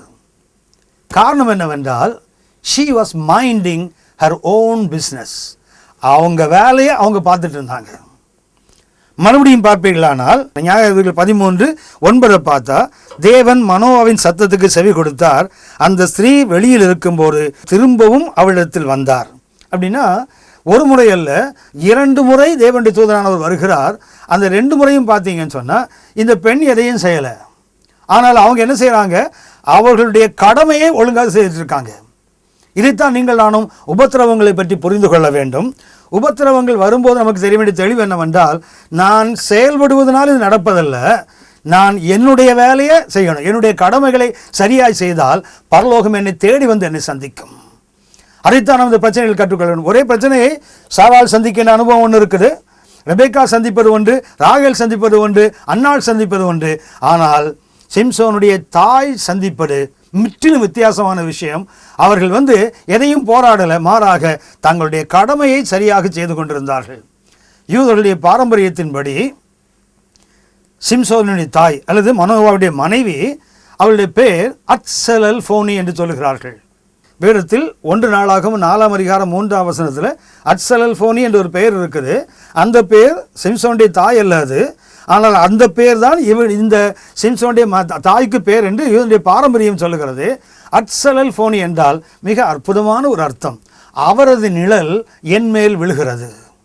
அத்சலல் ஃபோனி என்றால் ஒருவேளை அந்த பாரம்பரியத்தின்படி சொன்ன பெயர் உண்மையாக இருக்குமானால் இந்த பெண்ணினுடைய பெயர் மிக அற்புதமான பெயர். அதாவது அவரது நிழல் என் மேல் விழுகிறது. அவரது நிழல் இவர் மேல் விழுந்தால் கண்டிப்பாக அவள் போராடுகிற ஆளாக இருக்க மாட்டாள், அவள் செய்ய வேண்டிய கடமைகளை சரியாக செய்வார்கள். உன்னத பாட்டு 2ஆம் அதிகாரம் 3ஆம் வசனத்தை வாசிப்பீர்களானால், காட்டு மரங்களுக்குள்ளே கிச்சிலி மரம் எப்படி இருக்கிறதோ அப்படியே குமாரருக்குள்ளே நேசர் இருக்கிறார், அதன் நிழலில் வாஞ்சையாய் உட்காருகிறேன், அதன் கனி என் வாய்க்கு மதுரமாய் இருக்கிறது. அப்படியானால் அவரது நிழலில் உட்கார்ந்தார் அவருடைய மதுரமான கனிகளை பெற்றுக்கொள்ள முடியும். அதைத்தான் அவருடைய நிழலில் வாஞ்சையாக இருக்கிற ஒரு பெண். அன்புக்குரியவர்களே, உபத்திரவங்களை சந்திப்பதற்கு, உபத்திரவங்களை நீங்கள் நானும் எதிர்கொள்வதற்கு ஒரு அற்புதமான உதாரணத்தை மனோவாவும் அவருடைய மனைவியும், அதாவது அத்சலல் ஃபோனி என்று பாரம்பரியத்தில் அழைக்கப்படுகின்ற அந்த தாயும் அற்புதமாக இதை சந்தித்திருக்கிறார்கள். ஒன்று நாம் புரிந்து கொள்ள வேண்டும், உபத்திரவங்கள் வரும்போது நாம் எதையோ ஒன்று செய்வதை காட்டிலும் நான் தேவ சமூகத்தில் சும்மா இருந்தாலே போதும். ஆதியாகமம் 32:1ஆம் வசனத்தில் வாசிக்கிறோம், யாக்கோபு பிரயாணம் பண்ணுகையில் தேவதூதர்கள் அவனை சந்தித்தார்கள். அது சரியாக பார்த்தீங்கன்னா எப்படி இருக்குன்னா, ஜேக்கப் வெண்ட் ஹிஸ் வே, யாக்கோபு அவன் வெளியில் போயிட்டு இருந்தாங்க, ஆனால் தேவதூதர்கள் அவனை சந்தித்தார்கள். அதாவது யாக்கோபு தேவதூதர்களை தேடி போகலை, யாக்கோபு அவன் செய்ய வேண்டிய வழியை, அவர் போக வேண்டிய பாதையில் சரியாய் போய்கொண்டிருந்தார். தேவதூதர்கள் அவரை வந்து சந்தித்தார்கள். ஒன்றாக அல்ல, 2 பரிவாரங்களாக. ஏன்னா தான் அந்த இடத்துக்கு மக்னாயும் என்று பெயரிட்டான். மக்னாயும் என்றால் 2 இராணுவத்தினுடைய கூட்டம் என்று அர்த்தம், 2 bands என்று அர்த்தம். அப்படியானால் நமது கடமைகளை நாம் சரியாக செய்து கொண்டிருக்கும் போது நம்மை சந்திப்பதற்கு தேவதூதர்கள் வருவார்கள். நாம் தேவதூதனத்துடன் நடக்க வேண்டிய அவசியம் அல்ல. அன்றைக்கு சிம்சோனுடைய மனைவி அதை கற்றுக் கொடுத்தார்கள். அது யாக்கோபின் வாழ்க்கையில் நாம் அதை பார்க்கிறோம். ஆகவே உபத்திரவங்கள் வரும்போது அதை எப்படி சந்திப்பது, நமது கடமைகளை நாம் சரியாக செய்து கொண்டிருந்தால் போதும். நாம் செய்ய வேண்டியதை நாம் செய்து கொண்டிருந்தால் தேவன் நம்முடைய வாழ்க்கையில் என்னென்ன மகத்துவங்களை செய்யணுமோ, என்னென்ன குறைகளை நிறைவாக்க வேண்டுமோ அதை கர்த்தர் செய்வார். அடுத்த இந்த உபத்திரவத்தில் நான் உங்களுக்கு ஒன்றை சுட்டி காட்ட விரும்புகிறேன். இந்த பிரச்சனைகள் வரும்போது முதல்ல கவனித்தோம், ஒரு அறிவு வேண்டும். 2வது ஒரு தெளிவு வேண்டும். பிரச்சனை வந்தால் நாம் பரலோகத்திற்கு ஓட வேண்டாம், பரலோகத்தை ஓடி வர காத்திருக்கிறது. எப்போதென்றால் என்னுடைய கடமைகளை, எனக்கு தேவன் நியமித்த காரியங்களை தேவ சித்தத்தின்படி நான் செய்து கொண்டிருந்தால் பரலோகம் என்னை தேடி வந்து என் தேவைகளை சந்திக்கும். 3வதாக இந்த பிரச்சனைகளை எப்படி சந்திப்பது, ஆங்கிலத்தில் சொன்னால் how to face the problem. பிரச்சனைகள் நமது வாழ்க்கையில் வந்தால் நாம் அதை எப்படி சந்திக்க வேண்டும், அதுதான் இந்த செய்தியினுடைய மைய கருத்தாக நான் வைக்கிறேன். இதற்கு நம்ம ஆண்டவராகிய இயேசு நமக்கு ஒரு நல்ல மாதிரியை வைத்து போயிருக்கிறார். 1 பேதுரு 2ஆம் அதிகாரம் 21ஆம் வசனம் நமக்கு ஒரு தெளிவை கொடுக்கிறது. அதாவது இந்த உபத்திரவங்களை நாம் எப்படி சந்திக்க வேண்டும் என்று. 20ஆம் வசனத்தில் 1 பேதுரு 2ஆம் அதிகாரம் 20ஆம் வசனத்திலிருந்து வாசிக்கிறேன். நீங்கள் குற்றம் செய்து அடிக்கப்படும் போது பொறுமையோடு சகித்தால் அதனால் என்ன கீர்த்தி உண்டு? நீங்கள் நன்மை செய்து பாடுபடும் போது பொறுமையோடு சகித்தால் அதுவே தேவனுக்கு முன்பாக பிரீதியாக இருக்கும், அதுவே தேவனுக்கு பிரியமானது. அடுத்த வசனம் சொல்லுகிறது, 21ஆம் வசனம், இதற்காக நீங்கள் அழைக்கப்பட்டும் இருக்கிறீர்கள். நாம் அழைக்கப்பட்டது எதற்கு? நன்மை செய்து பாடுகள் அனுபவிப்பதற்கு, நன்மைகள் செய்து உபத்திரவப்படுவதற்கு தான் நாம் அழைக்கப்பட்டிருக்கோம். It is our calling. இதுதான் நம்முடைய அழைப்பு. அடுத்து சொல்லுகிறது, ஏனெனில் கிறிஸ்துவும் உங்களுக்காக பாடுபட்டு நீங்கள் தம்முடைய அடிச்சுவடுகளை தொடர்ந்து வரும்படி உங்களுக்கு மாதிரியை பின்வைத்து போனார். அப்படியானால் how to face the problem, பிரச்சனைகளை சந்திப்பது எப்படி என்பதற்கு நம்ம ஆண்டவராகிய இயேசு கிறிஸ்து நமக்கு ஒரு மாதிரியை வைத்து போயிருக்கிறார், ஒரு அடிச்சுவடை பின்வைத்து போயிருக்கிறார். இந்த மாதிரி என்பதற்கு ஆங்கிலத்தில் மாடல் என்ற ஒரு வார்த்தையை பயன்படுத்துவாங்க. ஆனால் கிரேக்க மொழியில் ஹியூப்போ கிராமா என்ற ஒரு அற்புதமான வார்த்தை பயன்படுத்துகிறார்கள். அதாவது ஹியூப்போ கிராமா என்றால், ஹியூப்போ என்றால் அண்டர், கிராமா என்றால் ரைட்டிங், கீழே எழுதுவது அல்லது அடியில் எழுதுவது. எதற்கென்றால் சிறு பிள்ளைகளுக்கு, இல்லை என்றால் ஓவியம் வரைவதற்கு முன்பாக ஒரு அவுட்லைன் ஸ்கெட்சாக போடுறாங்க இல்லையா, அதுக்கு பேர் தான் ஹியூப்போகிராமா. அதாவது அடியிலே ஒன்றை எழுதி விடுவார்கள், அதுக்கு மேலே என்ன செய்தால் போதும், அதை அப்படியே வரைந்தால் போதும், புதுசாக ஒன்று ட்ரேஸ் எடுக்கிற மாதிரி. ஒரு படம் வேண்டுமானால் ஒரு கார்பன் பேப்பரை வச்சு அப்படி வரைந்தால் எப்படி பின்னாடி வந்துடுதோ, அதே போல் நம்ம ஆண்டவராகிய இயேசு கிறிஸ்து நமக்கு ஒரு அடிச்சுவடை வைத்து போயிருக்கிறார். நாம் ஒன்றும் புதுசாக ஒன்றும் செய்ய வேண்டாம், அவர் செய்து விட்டது மேலே நடந்து போனாலே போதும். பிரச்சனைகளை எப்படி சந்திக்க வேண்டும் நாம் அறிந்திருக்கிறோம். ஆண்டவராகிய இயேசு கிறிஸ்து எப்போது பரலோகத்தை துறந்து தேவனுடைய சமமாக இருப்பதை எண்ணி அதை கொள்ளையாடிய பொருளாக எண்ணாமல் அதை விட்டு எல்லாவற்றையும் தொடர்ந்து பூமிக்கு வரும்போது அவருடைய உபத்திரவம் அங்கேயே தொடங்கிவிட்டது. ஆனால் அவருடைய வாழ்க்கையின் உச்சக்கட்ட உபத்திரவம் எப்போதென்றால் சிலுவைக்கு நேராக அவர் போகும்போது. அவர் சிலுவைக்கு நேராக, சிலுவையை சந்திப்பதற்கு முன்பாக தன்னை எப்படி ஆயத்தப்படுத்தி கொண்டார் அல்லது சிலுவையை எப்படி சந்தித்தார் என்று நமக்கு ஒரு அடிச்சுவடை வைத்து போயிருக்கிறார். அந்த அடிச்சுவடை பின்பற்றி போனால் நமது வாழ்க்கையின் பிரச்சனைகளை சந்திப்பது நமக்கு லகுவான ஒன்று. How to face the problem? Jesus has set a model for us. இயேசு நமக்காக ஒரு அடிச்சுவடை விட்டு போயிருக்கிறார், நாம் அதை பின்பற்றி போனாலே போதும். இயேசு நமக்கு வைத்து போயிருக்கிற அந்த அடிச்சுவடைகளை நான் உங்களுக்கு சுட்டி காட்டுகிறேன். இதற்கு அடிப்படையாக யோவான் 18ஆம் அதிகாரம் 1 முதல் 11 வசனங்களை நாம் எடுத்துக்கொள்வோம். இயேசுவின் வாழ்க்கையில் உச்சக்கட்ட பிரச்சனை அது சிலுவை தான். அந்த சிலுவையை இயேசு எப்படி சந்தித்தார்? முதலாவதாக ஒரு கருத்து, இதில் இந்த யோவான் 18:1 முதல் 11 வரை உள்ள 5 கருத்துக்களை நமக்கு ஆவியானவர் மிக தெளிவாக எழுதி வைத்திருக்கிறார். முதலாவது கருத்து, பிரச்சனைகளை எப்படி சந்திக்க வேண்டும். யோவான் 18ஆம் அதிகாரம் 1-2 வசனங்களில் வாசிக்கிறோம், ஜெபித்து பிரச்சனைகளை சந்திக்க வேண்டும். Pray and face the problem. பிரச்சனைகளை சந்திக்க வேண்டுமானால் முதல்ல ஜெபிக்க கற்றுக்கொள்ள வேண்டும். பிரச்சனை முதலில் சொன்னது போல உபத்திரவங்கள் இல்லாத மனித வாழ்க்கை இல்லை. அவர்களுடைய நிலைக்கு ஏற்றார் போல அவர்களுடைய தரத்துக்கு ஏற்றாற் போல பிரச்சனைகளும் இருந்து கொண்டு தான் இருக்கும். அந்த பிரச்சனைகளை எப்படி சந்திக்க வேண்டுமானால் முதல்ல ஜெபித்து பிரச்சனையை சந்திக்க வேண்டும். ஆனால் நம்மளே அநேகர் உபத்திரவங்கள் வரும்போது ஜெபிப்பதில் குறைந்து போகிறோம். அப்போது தான் அதிகமாகணும், ஆனால் நமது வாழ்க்கையில் அப்போது தான் நாம் குறைந்து போகிறோம்.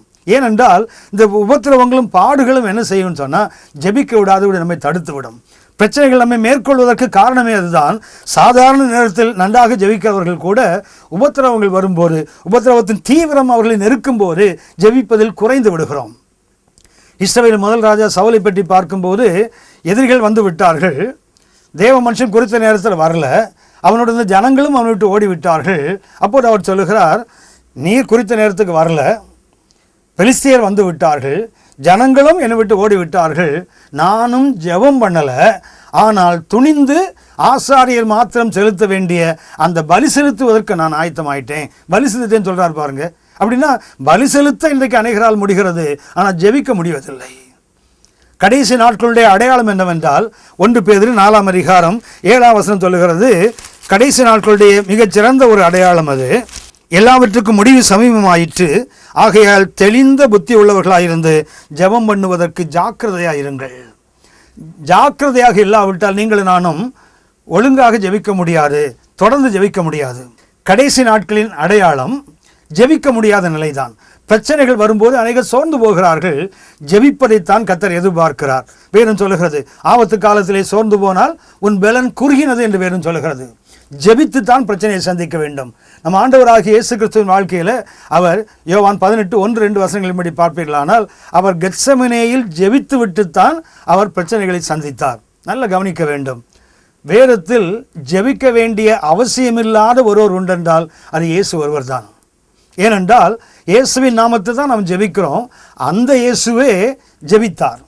கானாவூர் திருமணத்தில் தண்ணீரை திராட்சரசமாக மாற்றுவதற்கு இயேசு ஜெபிக்கவில்லை. அடுத்தது 5 அப்பம் 2 மீனை அநேக ஆயிரமாக பெருக்குவதற்கு இயேசு ஜெபம் பண்ணலை. மரித்து 4 நாள் நாறுகின்ற லாசருவை வெளியே கொண்டு வர இயேசு ஜெபிக்கவில்லை.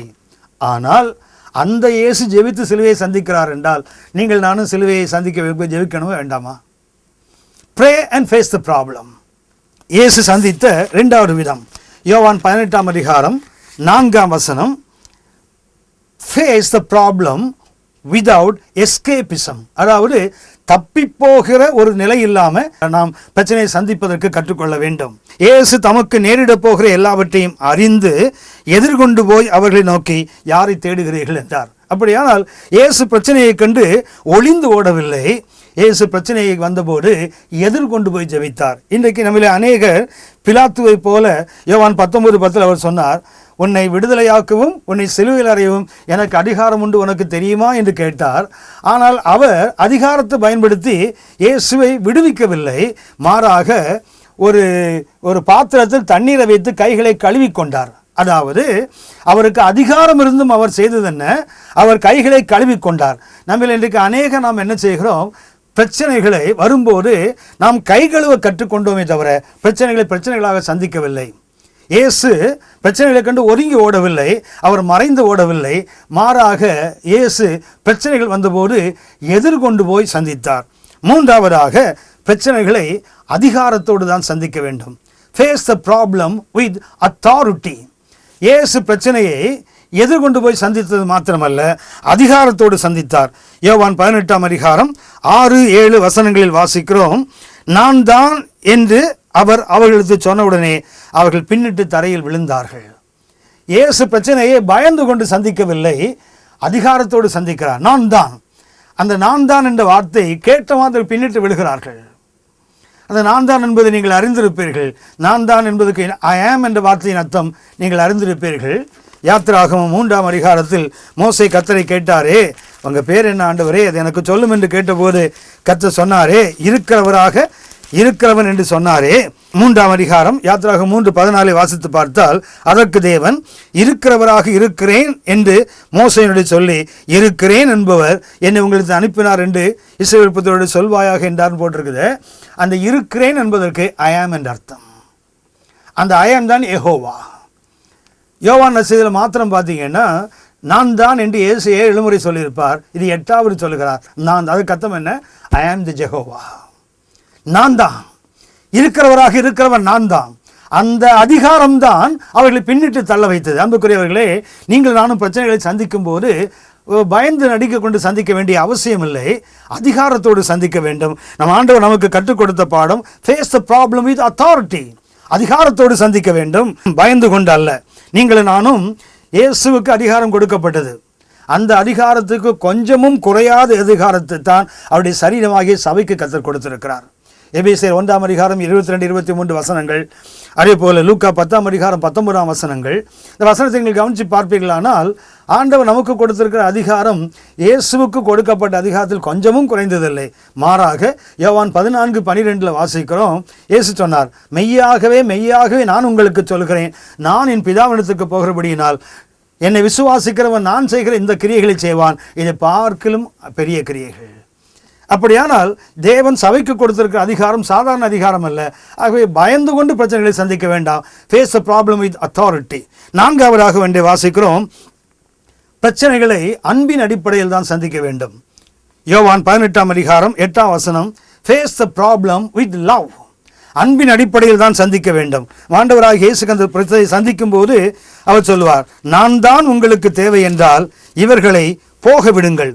இயேசு யோவான் 18:8 வாசிக்கிறோம். இயேசு பிரயோஜனமாக, நான் தான் என்று உங்களுக்கு சொன்னேனே, என்னை தேடுகிறது உண்டானால் இவர்களை போக விடுங்கள். அதாவது பிரச்சனையை சந்திக்கும் போது நீங்கள் நானும் ஒன்றை கற்றுக்கொள்ள வேண்டும், பிரச்சனைகளை அன்பின் அடிப்படையில் தான் சந்திக்க வேண்டும். அதாவது அன்பு இருந்தால் அன்பு பாடுகளை ஏற்றுக்கொள்ளும், அதனால் வருகின்ற மேன்மைகளை மற்றவர்களுக்கு கொடுக்கும். இயேசு சொல்கிறார், நான் தான் என்று சொன்னால் நீங்கள் அவர்களை ஒன்றும் செய்யக்கூடாது, தன் சீஷைகளை விட்டு விடுங்கள் என்று சொல்கிறாரே. இயேசு எப்படி பிரச்சனையை சந்தித்தார் என்றால் அன்பின் அடிப்படையில் தான் சந்தித்தார். அன்பினால் பாடுகளை நாம் ஏற்றுக்கொள்வோம், நம்மை சார்ந்தவர்களுக்கு அதனால் வருகின்ற மேன்மைகளை கொடுக்க கற்றுக்கொள்ள வேண்டும். கடைசியாக 5ஆவதாக ஒன்றை கவனிக்கிறோம்.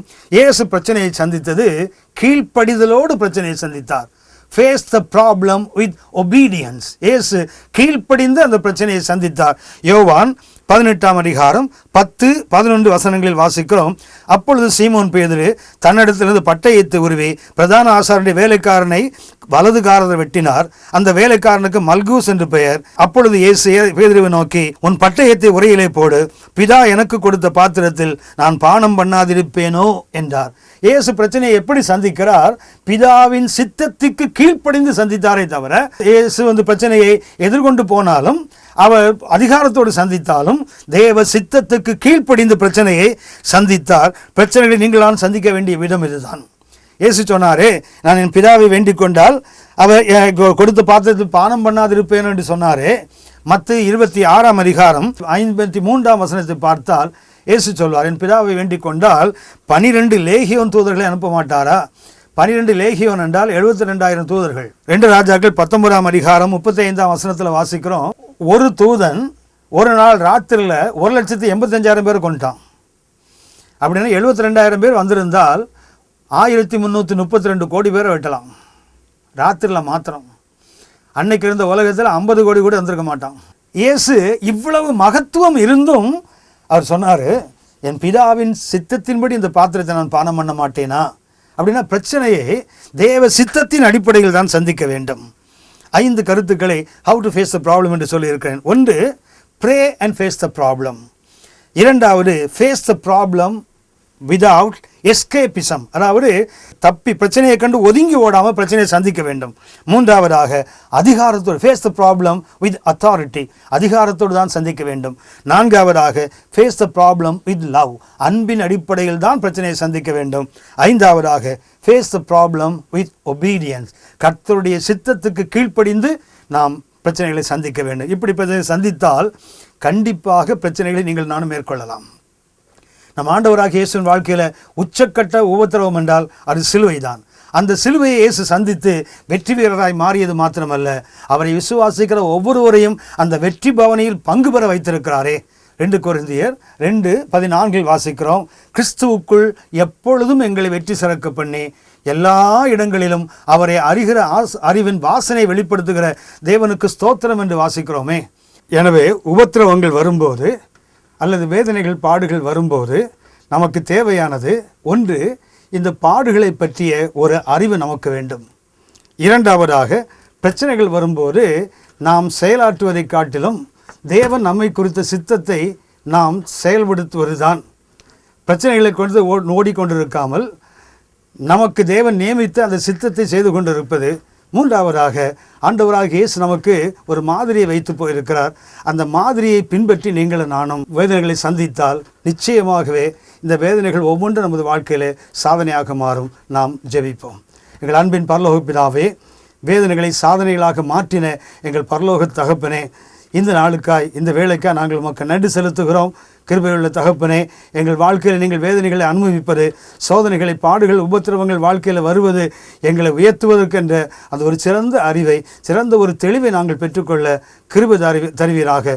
உபத்திரவங்களை நாங்கள் சந்தோஷமாக எடுத்துக்கொள்ள, உபத்திரவத்தை நாங்கள் ஒரு தெளிந்த தரிசனம் உள்ளவர்களாய், மனத்தெளிவுள்ளவர்களாய் அதை சந்திப்பதற்கு வேண்டிய கிருபைகளை தந்து எங்கள் ஒவ்வொருவரையும் சாதனையாளர்களாக மாற்ற விரும்புகின்ற மகத்துவமான கிருபைக்காய் நன்றி செலுத்துகிறோம். மகிமை நாங்கள் உமக்கு செலுத்துகிறோம். எங்கள் ஆண்டவர் இயேசுவின் மூலம் பிதாவே, ஆமென்.